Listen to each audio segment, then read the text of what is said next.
careers. Against the Mystics, they want to clean some things on Reese. Clark gets freed up from three, but also, how about taking it to the rim? 9 total points in the game, sets it back from three. Caitlin Clark has been on fire, okay? Literally on fire. I think that, now she is starting to expose or show that a lot of the talk that people were talking about her was absolute jealousy and envy based off of all the, support and stuff that she's getting, again, based off of the fact that she, was able to secure such a big bag when it comes from Nike, and endorsement deals. And she is showing that, action speaks louder than words. It's not about having all the talk. It's not about what people say. It's about what you can do and prove on the court. And I just have to say, she's obviously showing why she is the way that she is, why she's in the space that she is, and also why she has garnered so much support and attention for the sport of basketball in terms of the WNBA. And it's been shown from this 3-game span that she's been on. She's literally been on a winning streak. Her team, the Indiana Fever, has been on a complete winning streak. And, I just want to continue showing you guys some of the highlights before we get into the actual stats of the game and talk about some other things that have happened, of course, with the situation with her and Angel Reese within that game as well. On the dribble. But you like the competitiveness here. I mean, a lot's going to happen out of that. The 3-1, scoreless since 5:51 left in the first quarter, and she post feeds Aaliyah Boston. Trying to find some space, goes for first, that's 5:51 in the first. Here's what's key, not being sped up, she just keeps dribbling, she uses that other side of the just lead for either team has been 7. Clark with the kick out to Samuelson. 9 total points in the game, sets it back from 3, knocks it down. Beaver looking for numbers, Clark to Wallace, back to Clark. The girl got game. Okay, the girl is balling. Okay, she is over here balling like she's not taking any no prisoners, no games. I'm not playing around. I'm not messing around. I'm in the game. My head is in the game. I'm going to show you better than I can tell you that I deserve to be in the spot that I'm in, that I deserve to be in these conversations of the Olympics and to go to certain spaces. I deserve that because although I am a quote-unquote rookie in the game, I'm going to show you that I am playing at a high level. I was not only good because I was playing in college ball. I'm just a really good player, right? And like I said, from seeing the highlights of this in particular game and also other games and knowing the stats, it's just showing that this girl is really talented. It has nothing to do with anything else. There's nothing else to be talked about. She has literally scored and made history as, a WNBA rookie player with the amount of points, rebounds, assists that she has had in a 2-game span. Those being, 40 points and 15 rebounds, 15 assists in a 2-game span. No rookie in the WNBA has ever done that. And she's doing it. So as much as people are talking on the sidelines and saying, we'll see what happens when you come to the WNBA, a lot of people who are saying they don't understand why she has garnered so much attention and support. Other people saying that, it's overrated or she's overrated as a player. She's literally making history.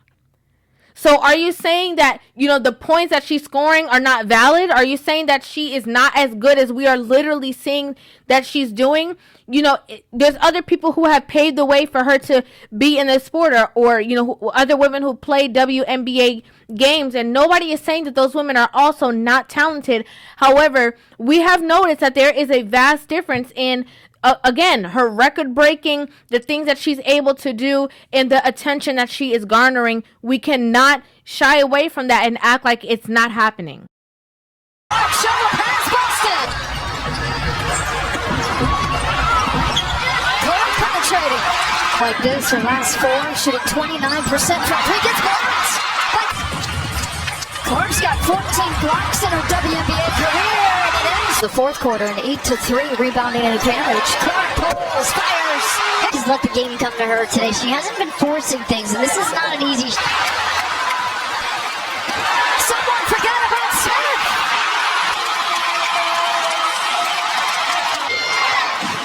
Mabry takes the three short.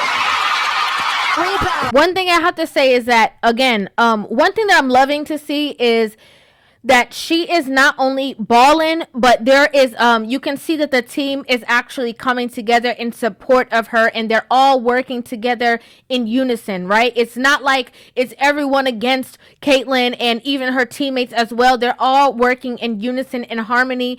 I can see now, you see a little bit of a difference between the way in which Caitlin is balling, where she is becoming a little bit more aggressive. She's adapting to the nature of the game and how physical the WNBA, especially, okay? We know that basketball is a physical sport, but especially the WNBA is an extremely physical sport. And she's adapting, but also she's not allowing that to get into her head and to affect her game. In this particular game, this was against the Chicago Sky. Very interesting. We know that was where, there was a lot of controversy based off of the original game against the Chicago Sky, in which the other player, pushed her to the ground after, and it was obviously not a basketball play.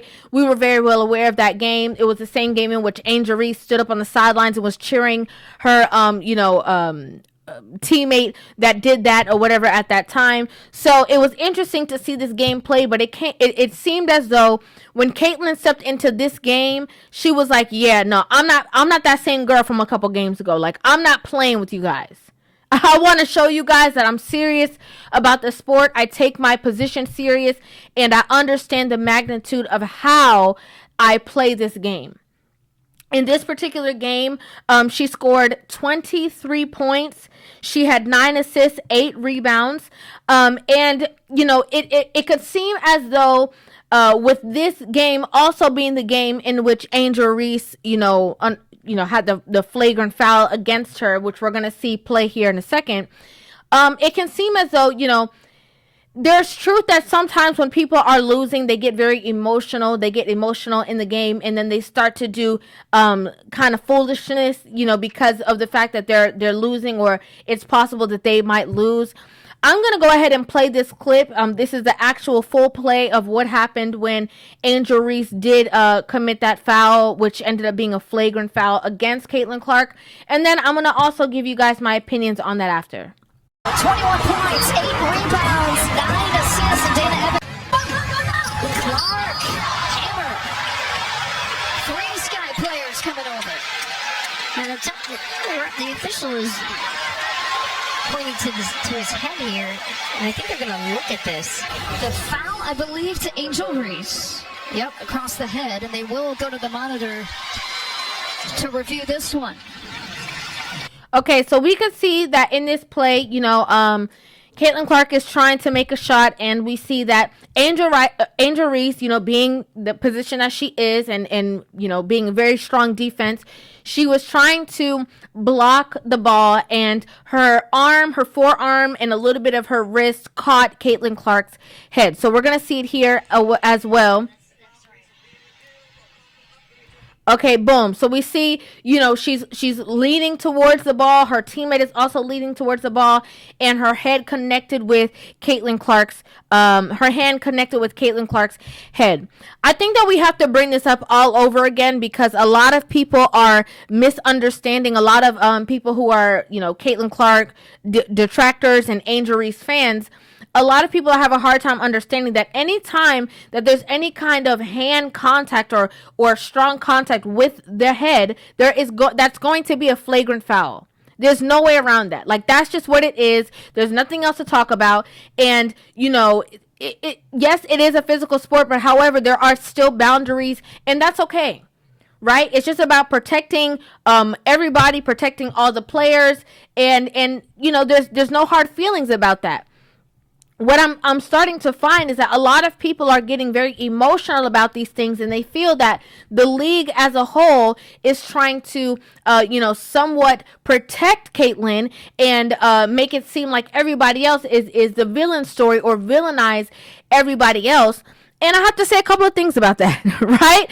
So first things, if they're deciding to protect their most valuable player, who am I to talk about it?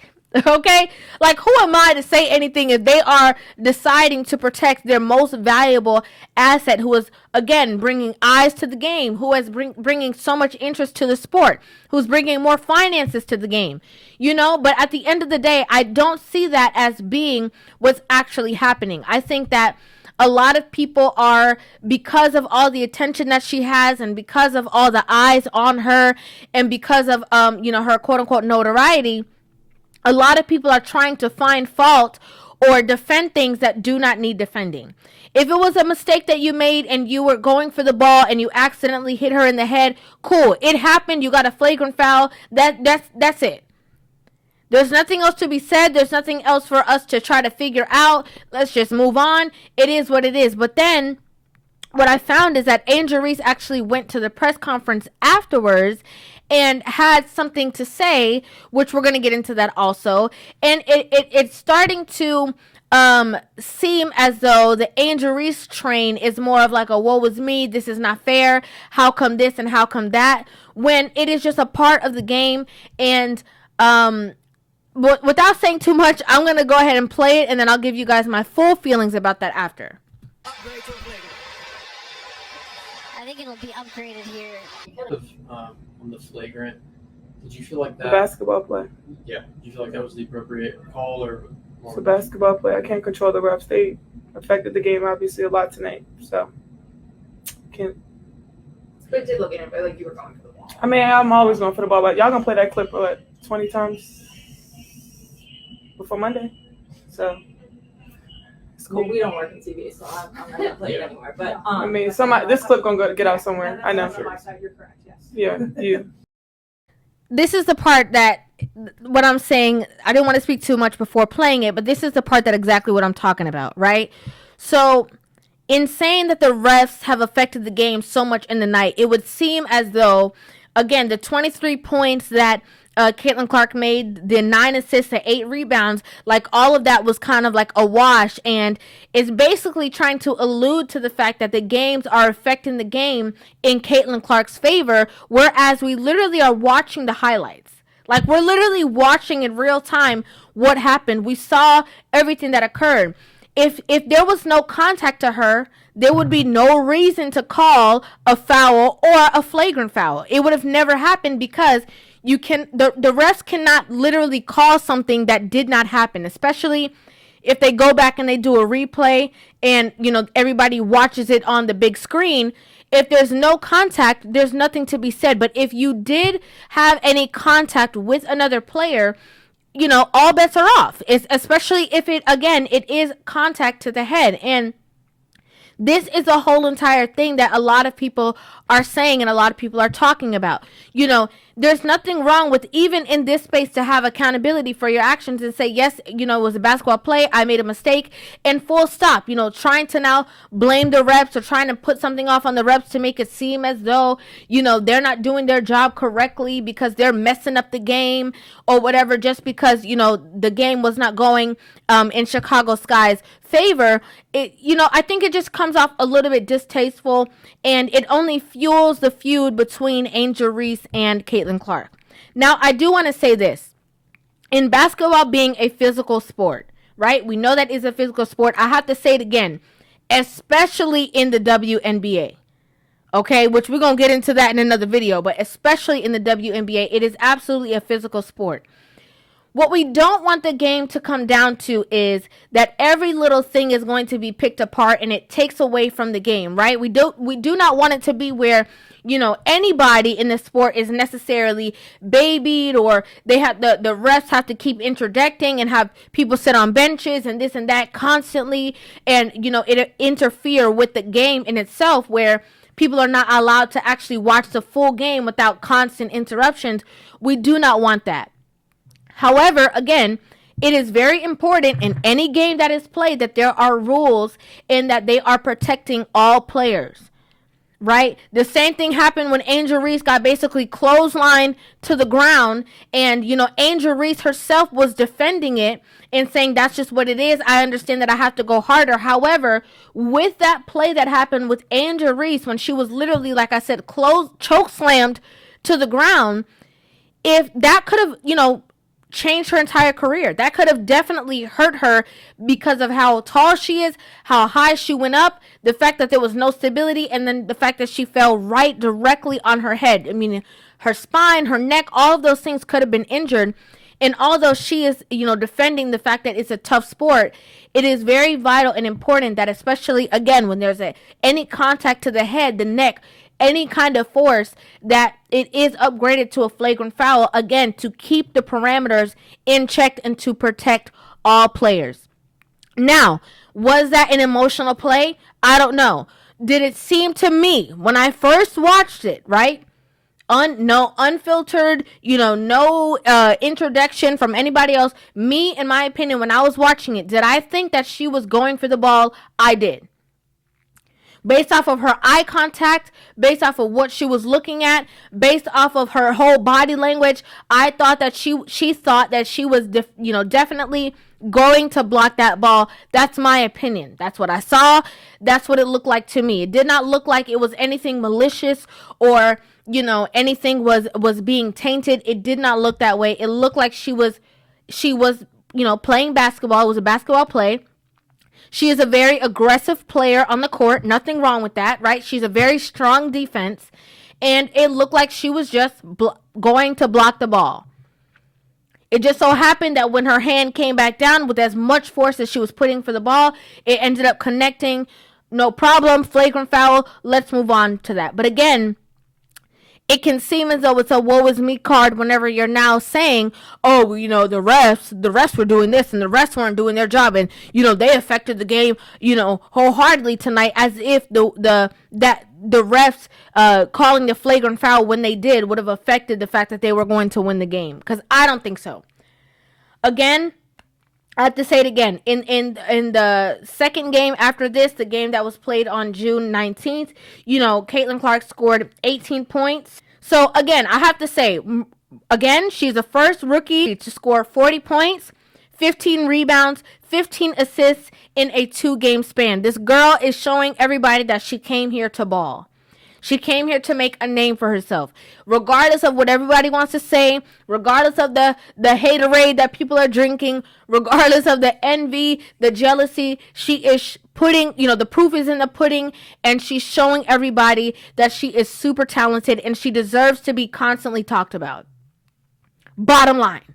Okay? Bottom line.